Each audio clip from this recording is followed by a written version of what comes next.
اللہ رب العزت کی حمد و ثنا اور اس کے پیارے محبوب نور مجسم رہبر مکرم شفیع معظم ہادی کل ختم رسول مولا کل مولا کائنات احمد مجتبی محمد مصطفیٰ صلی اللہ علیہ وسلم کی بارگاہ پرانوار میں ہدیہ درود و سلام پیش کرنے کے بعد قابل صد احترام بزرگوں، سامعین، ناظرین، السلام علیکم ورحمۃ اللہ وبرکاتہ۔ آج کا ہمارا موضوع باپ کی شان کے حوالے سے ہے۔ اللہ تعالیٰ نے انسان کو جو بڑی بڑی نعمتیں عطا فرمائی ہیں،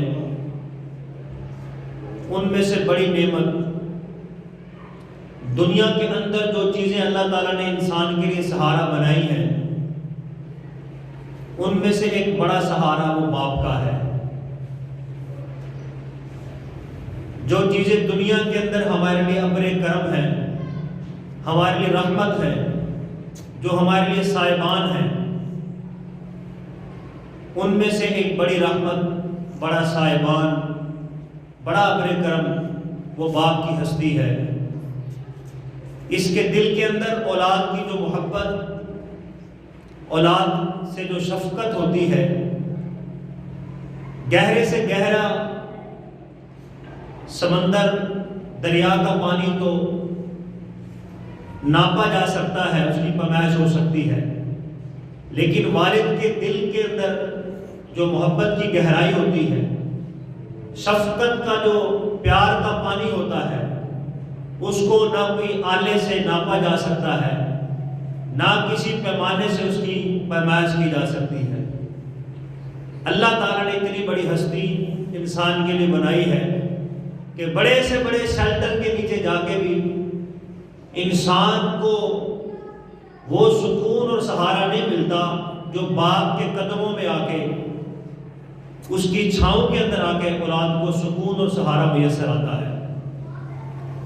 باپ کا پیار تو پیار، باپ کی جھڑکی، اس کی ڈانٹ، اس کے سخت رویے کے اندر بھی اللہ تعالیٰ نے اولاد کے لیے بھلائی کے بڑے بڑے خزانے رکھے۔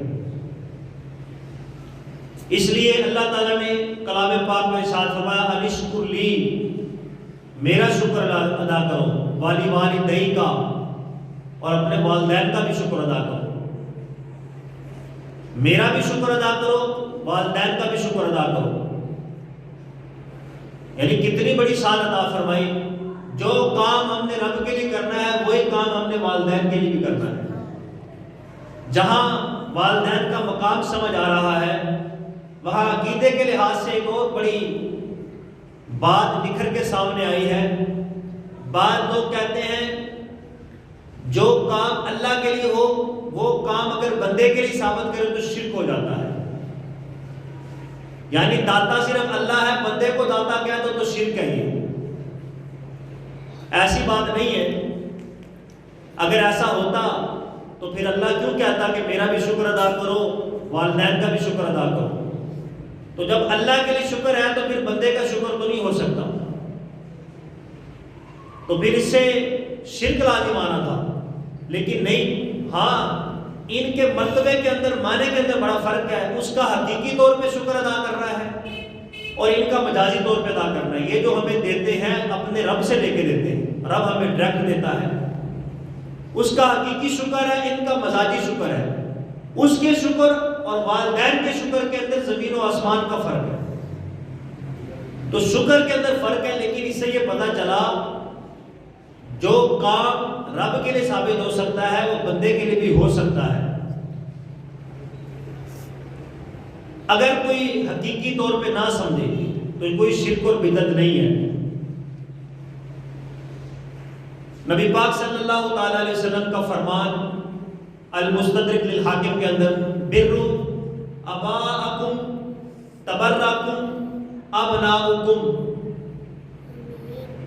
بروا اباءکم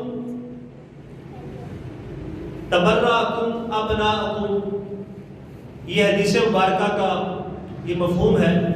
نبی پاک صلی اللہ تعالی علیہ وسلم نے فرمایا کہ اپنے والد کے ساتھ بھلائی کرو، کل تمہاری اولاد تمہارے ساتھ بھلائی کرے گی. تو یہ نسخہ بتا دیا زندگی پرسکون گزارنے کا. اگر کوئی چاہتا ہے کہ کل کو میری اولاد میرے سامنے نہ بولے تو اسے چاہیے کہ وہ آج اپنے والد کے سامنے اپنی زبان خاموش کرے. اگر کوئی چاہتا ہے کہ میری اولاد نافرمان نہ نکلے تو اسے چاہیے وہ آج اپنے والدین کا فرما بردار بنے. جس طرح کہ ہم عام طور پہ کہتے ہیں جیسا کرو گے ویسا بھرو گے، یہ وہ حدیث پاک ہے. جیسا کرو گے ویسا بھرو گے، یہ حدیث پاک اسی مقولے کا وہ مفہوم ہے کہ اگر تم اپنے والد کے ساتھ جس طرح کرو گے کل تمہاری اولاد تمہارے ساتھ اس طرح کرے گی. پھر نبی پاک صلی اللہ تعالی علیہ وسلم نے والد کے لحاظ سے کتنا بڑا سبق اولاد کو دیا.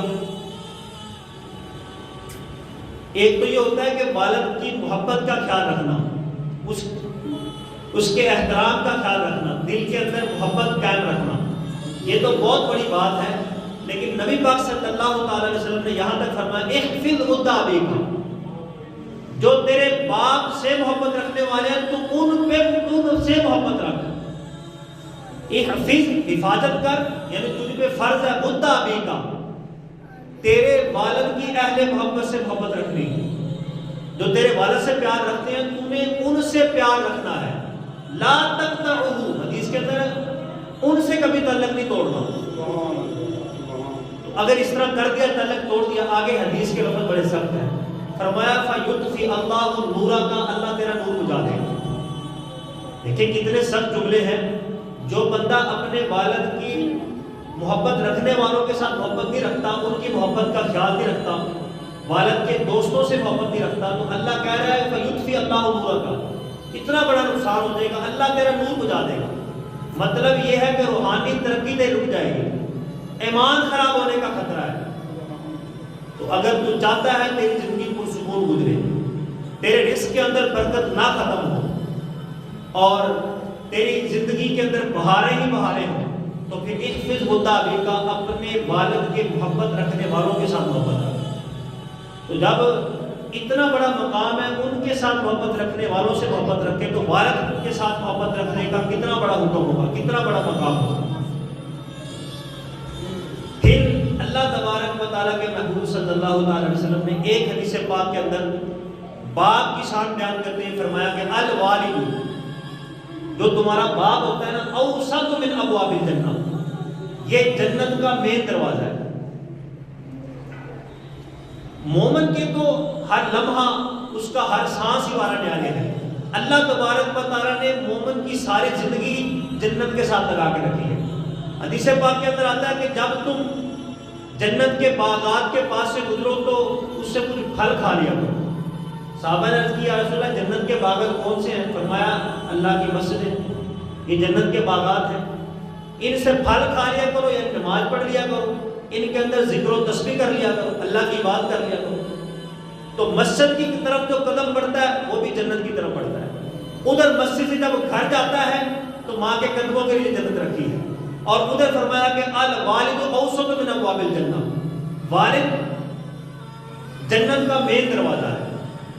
ایک صحابی رسول تھے، انہوں نے منت مانگی کہ اگر میرا فلانا کام ہو گیا تو میں جنت کی اوپر والی چوکھٹ کو اور جنت کے نیچے والے دروازے کو میں بوسہ دوں گا. کام ہو گیا. اب کیونکہ منت پوری کرنی تھی، لیکن منت ایسی تھی جو پوری نہیں ہو سکتی تھی. اب جنت کی اوپر والی چوکھٹ کو اور نیچے والی چوکھٹ کو کیسے بوسہ دے سکتے تھے؟ تو نبی پاک صلی اللہ علیہ وسلم نے فرمایا کہ اپنی والدہ کے جا کے قدم چوم لے اور والد کی جا کے پیشانی چوم لے. اس طرح ہے گویا تو نے اپنے والد جنت کی اوپر والی چوکھٹ کو اور جنت کی نیچے والی چوکھٹ کو چوم لیا ہے. اس صحابی نے عرض کی یا رسول اللہ صلی اللہ علیہ وسلم میرا والد اور والدہ دونوں فوت ہو چکے ہیں. نبی پاک صلی اللہ علیہ وسلم نے فرمایا قبرستان چلا جا، والدہ کی پینٹی کی طرف سے اور والد کے سرانے کی طرف سے دونوں کی قبریں چوم لے. گویا تو اس طرح ہے تو نے جنت کے اوپر والے دروازے کو اور جنت کی نیچے والی چوکھٹ کو چوم لیا۔ تو جو مومن کا ہر کام ہے، ہر لمحہ جو ہے، اس کے ساتھ اللہ نے جنت لگا رکھی ہے۔ تو والد کے بارے میں فرمایا الوالد اوسط من ابواب الجنہ، اگر کوئی چاہتا ہے کہ وہ بڑی شاہراہ پہ چڑھ کے جنت میں جائے، جنت کے مین دروازے سے گزرے، جنت کے کئی دروازے ہوں گے، کوئی باب الریان سے گزر رہا ہوگا، کوئی باب الصلاۃ سے گزر رہا ہوگا، کوئی باب الزکات سے گزر رہا ہوگا، لیکن ایک مین گیٹ ایک ہی ہوتا ہے، سینٹرل دروازہ ایک ہی ہوتا ہے، بڑا دروازہ جس کو وی آئی پی گیٹ کہتے ہیں، جس سے انبیاء کرام کا گزر ہوگا، جس دروازے پہ فرشتوں کے گروہ کھڑے ہوں گے استقبال کے لیے، سلام کر رہے ہوں گے، جس دروازے پہ، جس دروازے سے داتا صاحب گزریں گے، جس دروازے سے غوث پاک گزریں گے۔ تو حضور نے فرمایا اگر کوئی چاہتا ہے وہ بڑی شاہراہ پہ چڑھ کے مین گیٹ سے جنت میں جائے، تو کہا الوالد اوسط من ابواب الجنہ، والد تمہارا جنت کا مین دروازہ ہے، مین گیٹ جنت کا والد ہے۔ اب تو چاہے تو اس کو بند کر لے، چاہے تو اس کو اپنے لیے کھول کے رکھ، مطلب یہ کہ اس کو راضی رکھے گا، اس کی فرما برداری خدمت کرے گا تو تیرے لیے جنت کا مین دروازہ کھلا ہے، بڑی شاہراہ سے تو چڑھ کے جنت میں جائے گا جہاں بڑے بڑے لوگ ہوں گے جن کا استقبال ہوگا، اور اگر ناراض رکھے گا تو پھر یہ دروازہ تیرے لیے بند ہے۔ اب دیکھیں کہ والد کو اللہ تبارک و تعالی نے کتنا بڑا بڑا مقام عطا فرمایا۔ حضرت جابر بن عبداللہ رضی اللہ تعالیٰ عنہ فرماتے ہیں ایک صحابی رسول نبی پاک صلی اللہ علیہ وسلم کی بارگاہ میں آ گئے، عرض کی یا رسول اللہ صلی اللہ علیہ وسلم میرا کوئی گھریلو مسئلہ ہے وہ میں نے پوچھنا ہے۔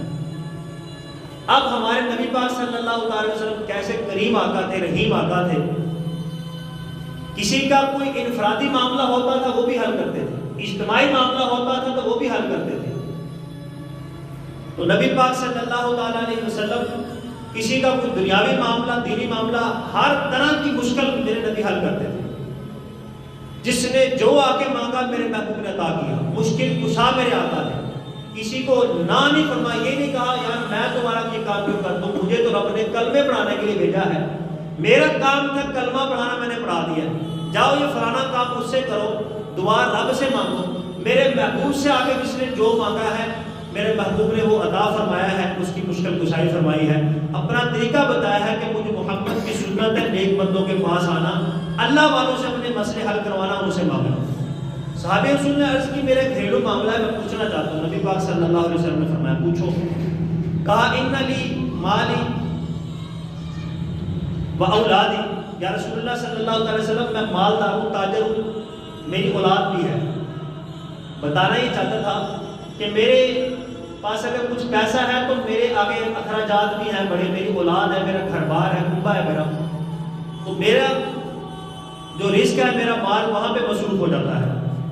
لیکن ان ابی یرید ان یحتاج مالی، جو میرا باپ ہے وہ میرا مال لینا چاہتا ہے، میرے پاس مال تو ہے لیکن یا رسول اللہ یہ بھی تو دیکھیں نا میری اولاد بھی تو ہے، ان کے خرچے بھی تو ہیں، جس طرح آج لوگ کہتے ہیں بچوں کی فیسیں ہیں، بچوں کی دوائی ہے، بچوں کے اخراجات ہیں، ابا جی تمہوں کی تو دئیے۔ تو یہی وہ صحابی نبی پاک صلی اللہ علیہ وسلم کی بارگاہ میں عرض کرنا چاہتا ہے یا رسول اللہ مال ہے تو اولاد بھی تو ہے نا، لیکن میرا باپ میرا مال لینا چاہتا ہے۔ تو نبی پاک صلی اللہ علیہ وسلم نے ایک جملہ صرف ارشاد فرمایا اور ساری دنیا کی رحمتیں اکٹھی کر کے اس امتی کے سپرد کر دی، اور قیامت تک کے آنے والی اولاد کو سبق دے دیا کہ والدین کے بارے میں ذہن کس طرح کرنا ہے۔ فرمایا انت و مالک لابیک، فرمایا تو بھی تیرا مال بھی دونوں ہی والد کے ہیں۔ کہیں تو یہی نہ سمجھنا کہ صرف تو والد کا ہے، نہیں نہیں، تو بھی تیرا مال بھی، تو نے یہ کس طرح سمجھ لیا کہ جو تیرے پاس مال ہے وہ تیرا ہے، وہ تیرے باپ کا نہیں ہے۔ انت و مالک لابیک، تو بھی اور تیرا مال دونوں تیرے والد کے، جب تو اس کی جز ہے، جب تو اس کا حصہ ہے، جب وہ تیرا مالک ہے تو تیرے سارے اسباب کا، تیرے سارے مال کا بھی تو مالک ہے۔ تو یہ نبی پاک صلی اللہ علیہ وسلم نے مسئلہ حل فرمایا۔ تو آج اولاد دیکھے والدین کو پوچھتی نہیں ہے اکثر اولاد، جب والد کما رہا ہوتا ہے تو اس دن تو بڑی جی اس وقت ہوتی ہے، بھاگ دوڑ کی خدمتیں ہوتی ہیں، جب باپ چارپائی پہ پہنچ جاتا ہے، کمانے کے قابل نہیں رہتا، اب اولاد اس کو بوجھ سمجھتی ہے۔ تو نبی پاک صلی اللہ علیہ وسلم نے یہ مسئلہ حل فرما دیا کہ صرف ان کی بدن کی خدمت کرنا ہی فرض نہیں ہے، انت و مالک لابیک، تو بھی اور تیرا مال بھی تیرے والد کا ہے، ان کے جو ضیافت ہے، ان کا جو خیال ہے، اس کی خدمت کرنا بھی تیرے پہ فرض ہے۔ ان کو اگر مال کی ضرورت ہو تو انہیں یہ محسوس نہ ہو کہ میرا بچہ مجھے بوجھ سمجھ رہا ہے، اس طرح نہ لگے معاملہ۔ تو اتنی نرمی ان کے ساتھ اختیار کر، ایسی خدمت والا معاملہ اختیار کر کہ تیرے باپ کو یہی لگے کہ یہ میرا بیٹا ہے تو اس کا مال بھی میرا ہی مال ہے۔ تو یہ نبی پاک صلی اللہ علیہ وسلم نے ارشاد فرمایا۔ پھر آگے فرمایا رضا الربی و رضا الوالد، اللہ کی رضا والد کی رضا کے اندر کتنا بڑا مقام اللہ تبارک و تعالیٰ کے محبوب صلی اللہ علیہ وسلم نے والد کو عطا فرما دیا کہ اگر کوئی چاہتا ہے کہ اس کا رب راضی ہو جائے تو وہ اپنے والد کو راضی کر لے، والد راضی ہے تو رب راضی ہے۔ اب یہاں پہ والد کے لیے بھی ایک امتحان ہے، عام والد کے لیے فرمایا، کوئی خاص والد نہیں ہے، کوئی بڑا نیکوکار ہوگا، داڑھی والا ہوگا، حج کیے ہوں گے، تہجد پڑھی ہوگی، نبی پاک اس والد کی بات کر رہے ہیں۔ نہیں، کوئی والد ان پڑھ ہو یا پڑھا لکھا ہو، کوئی پیسے تھوڑے کماتا ہو یا زیادہ کماتا ہو، والد کام پہ جاتا ہو یا نہ جاتا ہو، والد غریب ہو یا امیر ہو، والد نیکوکار ہو یا گنہگار ہو، ہر والد کو نبی پاک نے یہ شان عطا فرمائی ہے کہ جو بھی والد ہوگا رضا الرب و رضا الوالد، اللہ تعالیٰ کی رضا اس والد کی رضا کے اندر ہوگی۔ جو چاہتا ہے کہ اس کا رب اس کو پسند کرے تو اس کو چاہیے کہ وہ اپنے والد کے سامنے اپنی ایسی حیثیت بنائے کہ اس کا والد اس کو پسند کرے۔ تو اب والد کا بھی یہاں پہ امتحان ہے کہ والد کو جب اللہ تعالیٰ نے اتنا بڑا عہدہ، اتنا بڑا مقام، اتنی بڑی کرسی دی ہے کہ اپنی پسند جو ہے اللہ تبارک و تعالیٰ نے اس کی پسند کے اندر رکھی ہے۔ جس طرح آج 10 لوگ ہمارے ساتھ ہو جائیں تو ہم کہتے ہیں یار اتنے بندوں نے مجھ پہ اعتماد کیا، میں نے ان کے اعتماد کو ٹھیس نہیں پہنچانی۔ تو اب دیکھیں کوئی بندے نہیں ہیں، وہ سارے بندوں کا خالق ہے جس نے والد کے اوپر اعتماد کیا ہے۔ وہ کہتا ہے تو راضی ہوگا تو میں راضی ہوں گا۔ اب والد کو بھی تو چاہیے نا کہ اپنے آپ کو پاکیزہ رکھے، اپنے آپ کو گناہوں سے بچا کے رکھے، اپنے آپ کو نقصانی خواہشات سے بچا کے رکھے۔ تو جب ہم دنیا والے ہمارے ساتھ ہوں گے تو ہم ان کے اعتماد کو ٹھیس نہیں پہنچاتے۔ تو جس کے ساتھ رب ہے تو اب اس بندے کو بھی چاہیے نا، اس والد کو بھی چاہیے کہ وہ رب کے اعتماد کو ٹھیس نہ پہنچنے دے، اپنا ماحول ہی اتنا پاکیزہ بنائے، اپنی زندگی اتنی پاکیزہ بنائے، اپنی اولاد کی تربیت ایسی کرے۔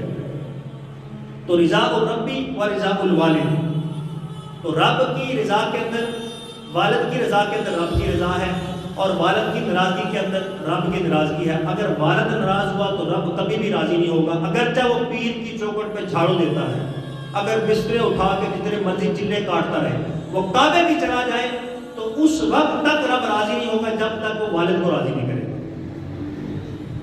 تو یہ معاملہ آج کل دنیا کا لوگ بڑا سخت رویہ اپناتے ہیں والدین کے ساتھ، ان کی خدمت نہیں کرتے، مالی لحاظ سے ان کا خیال نہیں رکھتے، اور ان کے فیصلوں کو نہیں مانتے، ان کی نافرمانی کرتے ہیں، ان کی مخالفت کرتے ہیں۔ تو یہ معاملہ بڑا سخت ہے آخرت کے اندر بھی۔ اور پھر دیکھیں کہ اللہ تبارک و تعالیٰ نے والد کو انسان کے لیے کتنا بڑا بڑے کرم فرمایا کہ ہر لحاظ سے اولاد کا فائدہ ہے۔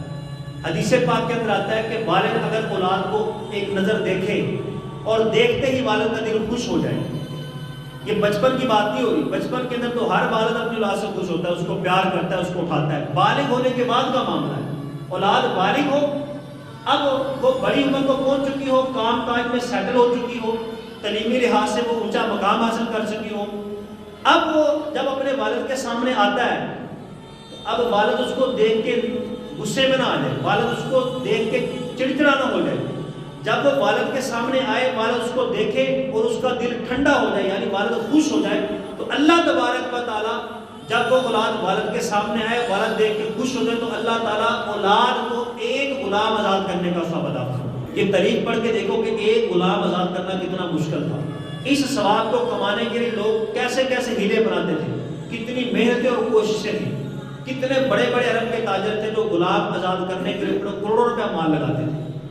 تو اللہ تبارک و تعالیٰ صرف ایک نظر والد میٹھی دیکھ لے اولاد کی طرف، خوش ہو کے دیکھ لے، اولاد سامنے آئے تو اس کے دل کے اندر ٹھنڈ پڑ جائے، اس انداز سے اگر والد اولاد کو دیکھ لے تو اللہ تبارک و تعالیٰ اولاد کو ایک غلام آزاد کرنے کا ثواب عطا فرمائے۔ پھر ایک طرف یہ معاملہ، دوسری طرف یہ معاملہ کہ اولاد جب بھی اپنے والد کو دیکھے گی اللہ تبارک و تعالیٰ اولاد کو ایک کامل مقبول حج کرنے کا ثواب عطا فرمائے گا۔ ادھر سے دیکھے والد دیکھے تو پھر بھی اولاد کا بھلا، ادھر سے اولاد والد کو دیکھے پھر بھی اولاد کا بھلا۔ صحابہ نے عرض کی یا رسول اللہ صلی اللہ علیہ وسلم اگر کوئی بندہ اپنے والد کو 100 مرتبہ دیکھے دن میں، حضور نے فرمایا اللہ تبارک و تعالیٰ اس کو 100 حجوں کا ثواب عطا فرمائے۔ ایک بندے نے اٹھ کے عرض کی یا رسول اللہ صلی اللہ علیہ وسلم اگر کوئی 360 مرتبہ دیکھ لے، حضور نے فرمایا کہ تم تھکتے دیکھ جاؤ گے لیکن میرا رب ثواب دیتا نہیں تھکے گا۔ کوئی 360 مرتبہ اپنے والد کو دیکھے اللہ تعالیٰ اس کو 300 مقبول حجوں کا ثواب عطا فرمائے۔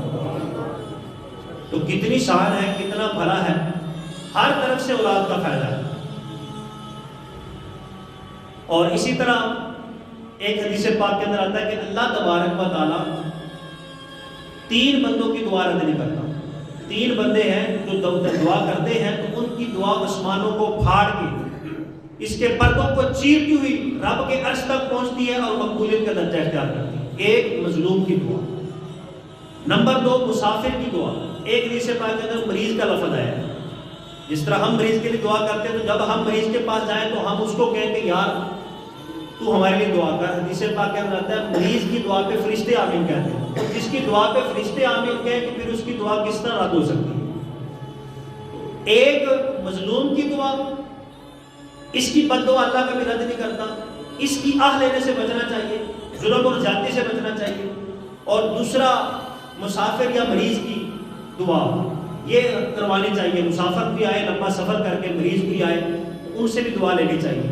اور تیسرا فرمایا کہ انسان کا والد کی دعا اور بد دعا یہ دونوں اللہ رد نہیں کرتا۔ تو اسی لیے آپ نے دیکھا ہوگا کہ ماں دن کے اندر 100 کوسے دے دیتی ہے، تیرا بیڑا گرک ہو جائے، فلاں ہو جائے، لیکن کبھی ہوتا نہیں ہے۔ لیکن والد کبھی بد دعا نہیں دیتا، لیکن جب دے دیتا ہے پھر اس کے پلے کچھ رہتا نہیں ہے۔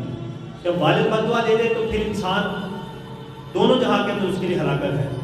تو والد کی دعا بھی بد دعا بھی، بلکہ ایک حدیث پاک کے اندر تو میں نے پڑھا ہے کہ جس طرح نبی کی دعا امتی کے حق میں قبول ہے، اسی طرح والد کی دعا اپنے اولاد کے حق میں قبول ہوتی ہے۔ کتنا بڑا مرتبہ ہے، نبی کی دعا جس طرح امتی کے حق میں قبول ہوتی ہے، والد کی دعا اپنی اولاد کے حق میں قبول ہوتی ہے۔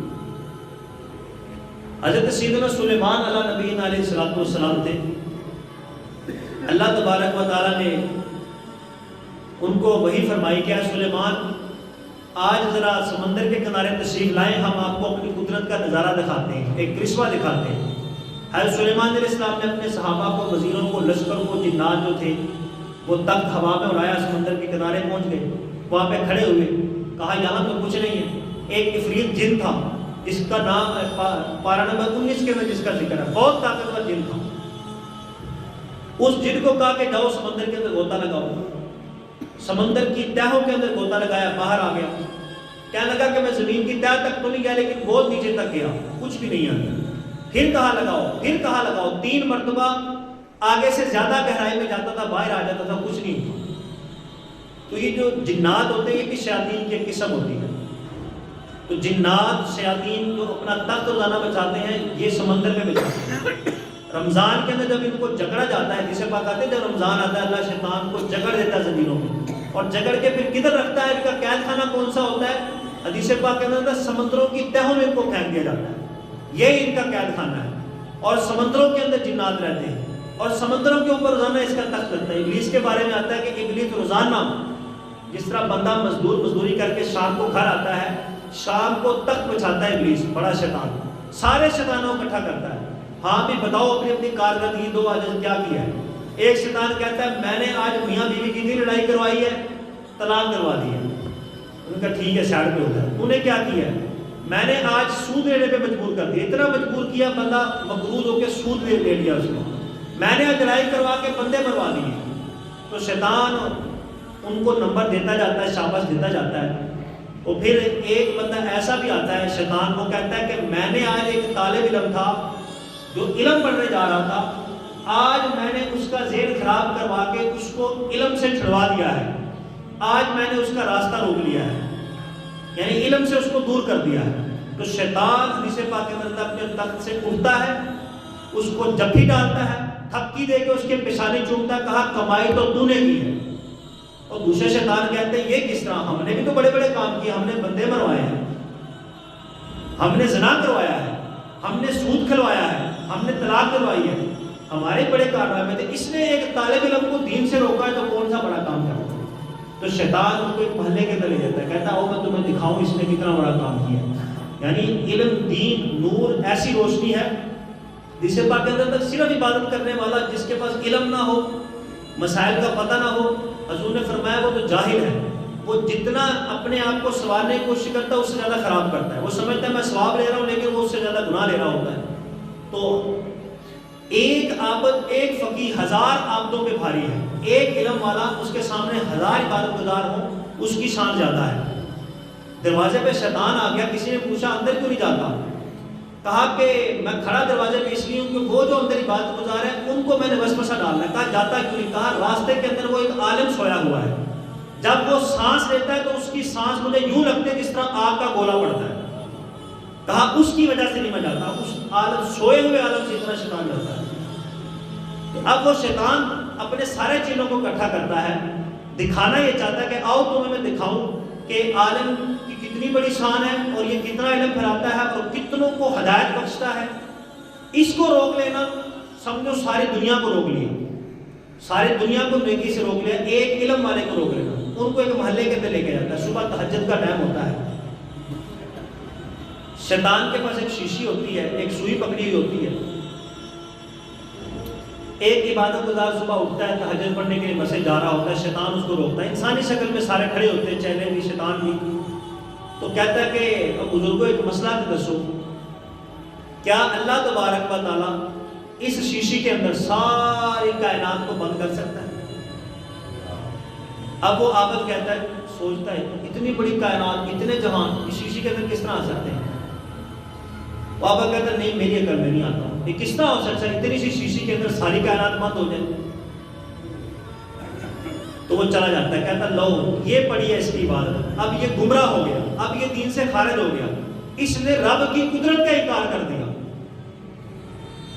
تھوڑی دیر بعد صبح فجر ہوتی ہے، جماعت کھڑی ہونے والی ہوتی ہے، اسی محلے سے ایک عالم نکلتا ہے، شیطان انسانی شکل میں اس کو روکتا ہے، کہتا ہے حضرت صاحب ایک مسئلہ تو بتا دو۔ وہ رکتا نہیں ہے، کیا چلتے چلتے کہتا ہے کہ میرے ساتھ آتا جب بتا کیا مسئلہ ہے، نماز کو میں لیٹ ہو رہا ہوں تو جلدی جلدی بتاتے رہا کیا مسئلہ ہے۔ اب چلتے چلتے اب وہ شیطان اس کے پیچھے پیچھے ہوتا ہے، پوچھ رہا ہوتا ہے یہ سوئی کا نکا ہے، کیا اس سوئی کے نکے سے رب ہاتھی گزار سکتا ہے؟ عالم کہتا ہے ہاں کیوں نہیں گزار سکتا۔ وہ شیطان کہتا ہے اتنا چھوٹا سا سوئی کا نکا کتنا بڑا ہاتھی ہے، تو کیا اللہ اتنے چھوٹے سے نکے سے سوئی کے سراغ سے ہاتھی گزار دے گا؟ وہ عالم کہتا ہے کہ نام ماننے والے مجھے تو کوئی شیطان ہی لگتا ہے، تو ہاتھی کی بات کرتا ہے، اللہ چاہے تو اس سوئی کے سراغ سے سارے جہان گزار دے۔ شیطان نے پھر اپنے چیلوں کو کہا دیکھا یہ ہے عالم کی شان۔ تو اس نے کہا کہ اس لیے جس نے کسی کو علم سے روکا، اس روکنے والے کا کمائی تو تو نے بڑی کی ہے، اس کو اٹھ کے تھپکی دیتا ہے، جب بھی ڈالتا ہے اس کی پیشانی چومتا ہے، کہہ رہا اصل کام تو نے کیا ہے۔ تو اس لیے اپنی اولاد کو علم سکھاؤ، پڑھاؤ، دنیا کا بھی پڑھاؤ، دین کا بھی پڑھاؤ، اپنی اولاد کو محروم نہ رکھو۔ تو زیادہ سے زیادہ ہر گھر کے اندر کم از کم ایک عالم ہو، ایک عالمہ ہو، نور کی روشنی پھیلے گی، خدمت گزار بنے گی اولاد۔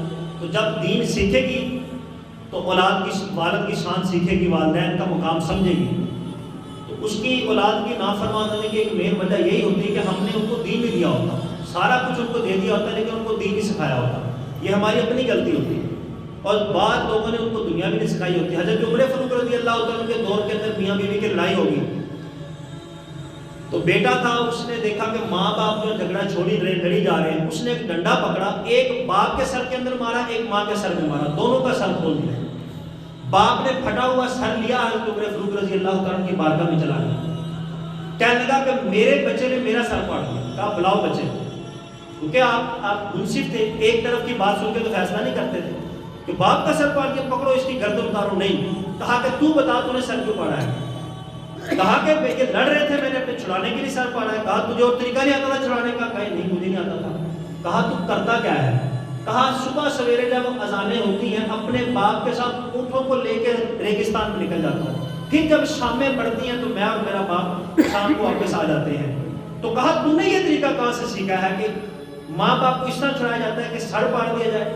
کہا کہ مجھے تو یہی طریقہ آتا تھا، 2 اونٹ جب لڑتے تھے تو میرا باپ ایک ڈنڈا اس اونٹ کو مارتا تھا، ایک اس کو مارتا تھا، تو باپ اونٹوں کو جدا کر دیتا تھا. تو حضرت عمر فاروق رضی اللہ تعالیٰ نے اس باپ کو کہا تیرے بچے نے صحیح کیا ہے، جب تو نے اسے طریقہ یہ سکھایا ہے تو اس نے تجھے چھڑانا بھی اسی طرح ہی تھا، اسے طریقہ ہی آتا تھا. جب اولاد کو علم نہ سکھایا، دین نہ سکھایا، تو جس طرح کا جو پھر سیکھا پھر اولاد نے وہی رویہ تو بنانا ہے.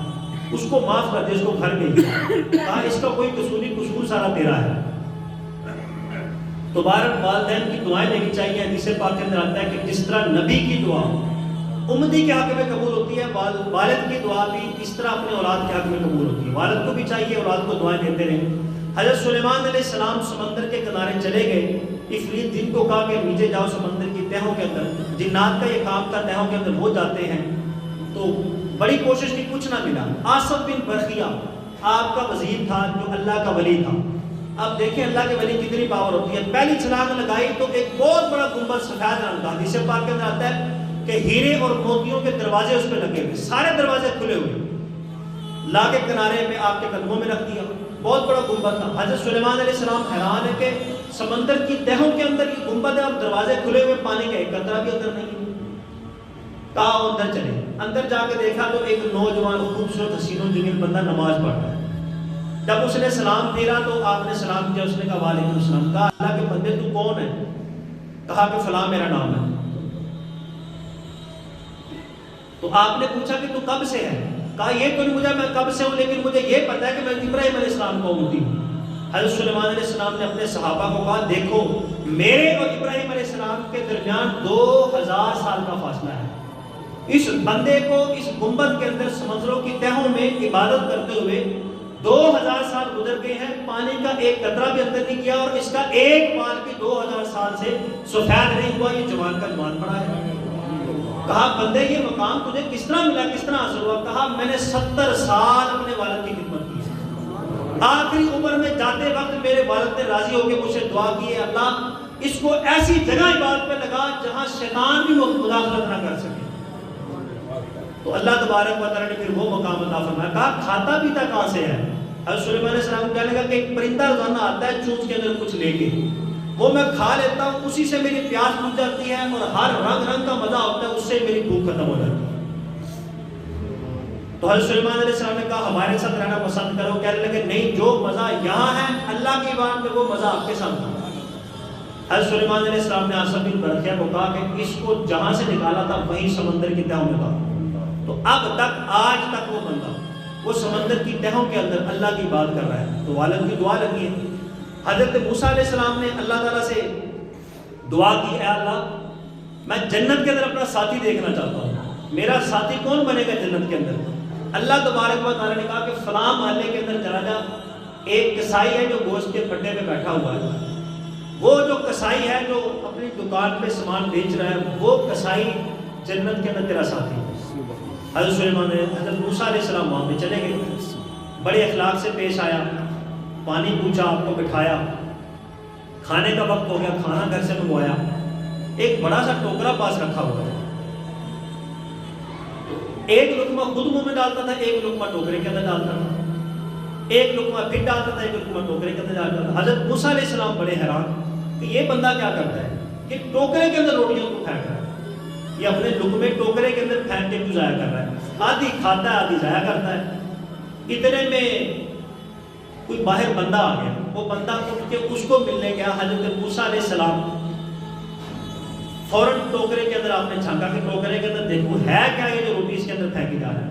تو دیکھا 2 ضعیف سے کمزور سے جسم، بڑھاپے کی انتہا پڑی، 2 جسم ہے، ایک مرد اور ایک عورت. جو ہی آپ نے ان کی طرف دیکھا ان دونوں نے آپ کو دیکھ کے مسکرائے اور ان کی روح قبض ہو گئی. اب وہ بندہ ٹوکرے کے اندر آتا ہے، ہاتھ اندر ڈالتا ہے تو روٹی ہاتھ کے اندر رہ جاتی ہے. وہ ٹوکرے کے اندر جھانک کے دیکھتا ہے تو اس کے جو والدین ہوتے ہیں دونوں وہ مرے پڑے ہوتے ہیں وہ فوت ہو چکے ہوتے ہیں، اٹھ کے حضرت موسیٰ علیہ السلام کے قدم پکڑ لیتا ہے، کہتا ہے کہ آپ اللہ کے نبی موسیٰ علیہ السلام تو نہیں؟ موسیٰ علیہ السلام نے کہا تم نے کس طرح پہچانا؟ کہا ہاں میں اللہ کا نبی موسیٰ ہی ہوں۔ کہا یہ دونوں میرے والدین ہیں، میں ان کی عرصہ دراز سے خدمت کر رہا تھا، یہ میرے والدین روزانہ دعا کرتے تھے اے مالک جب تک ہم تیرے نبی کی، اپنے نبی کی جب تک ہم زیارت نہ کر لیں اس وقت تک موت نہ دینا، ان کو جو اب موت آئی ہے مجھے لگتا ہے تم ہی اللہ کے نبی ہو۔ کہا ہاں میں اللہ کا نبی ہوں۔ کہا پھر دوسری دعا بھی قبول ہوگی؟ میرا والد یہ دعا دیا کرتا تھا، میری والدہ کہتی تھی اے اللہ جنت کے اندر ان کو نبی کا ساتھی بنانا۔ حضرت موسیٰ علیہ السلام نے کہا کہ پھر خوشخبری ہے تیرے لیے، اللہ نے وعدہ فرما لیا تو ہی جنت کے اندر میرا ساتھی ہے۔ تو اللہ تبارک و تعالیٰ والدین کی دعا کس طرح قبول کرتا ہے؟ اولاد کے لیے دعا مانگی، نبی کا ساتھی جنت کے اندر بنا دے تو اللہ تبارک و تعالیٰ نے جنت کا ساتھی بنا دیا۔ یہ کوئی اس سے بڑا ہوتا کیا ہو سکتا ہے؟ باقی ہوتے تو اس سے کم ہے نا، نبی کا رفاقت جنت کے اندر مل گئی، نبی کے قدموں میں جگہ مل گئی، اور بھی کیا چاہیے؟ اور والدین کی دعا سے ولایت والدین کی دعا سے ملتے۔ بائی ہندوستانی فرماتے ہیں میں نے 40 سال جنگلوں کے اندر عبادت میں گزار دی، مجھے پتہ ہی نہیں کہ جو اللہ کی رضا ہے وہ تو والدین کے قدموں کے اندر ہے۔ ایک مرتبہ دعا دی تو اللہ تبارک و تعالیٰ نے ولایت کے سارے درجے طے کروا دیے اور ولایت کا مقام حاصل کر کے ولی بن گئے۔ عبادت کر کے ولی نہ بن سکے لیکن والدین کی خدمت سے ولی بن گئے۔ تو والدین کی دعائیں دینا چاہیے، والدین کی خدمت کرنی چاہیے، ان کی رضا کے اندر رب کی رضا ہے، ان کی ناراضگی کے اندر رب کی ناراضگی ہے۔ جب تک یہ راضی نہیں ہوں گے رب راضی نہیں ہوگا۔ نبی پاک صلی اللہ علیہ وسلم نے فرمایا، یہ آخری حدیث ہے، یہی آج کا سبق ہے، فرمایا کہ رسوا ہو گیا، ذلیل ہو گیا وہ بندہ۔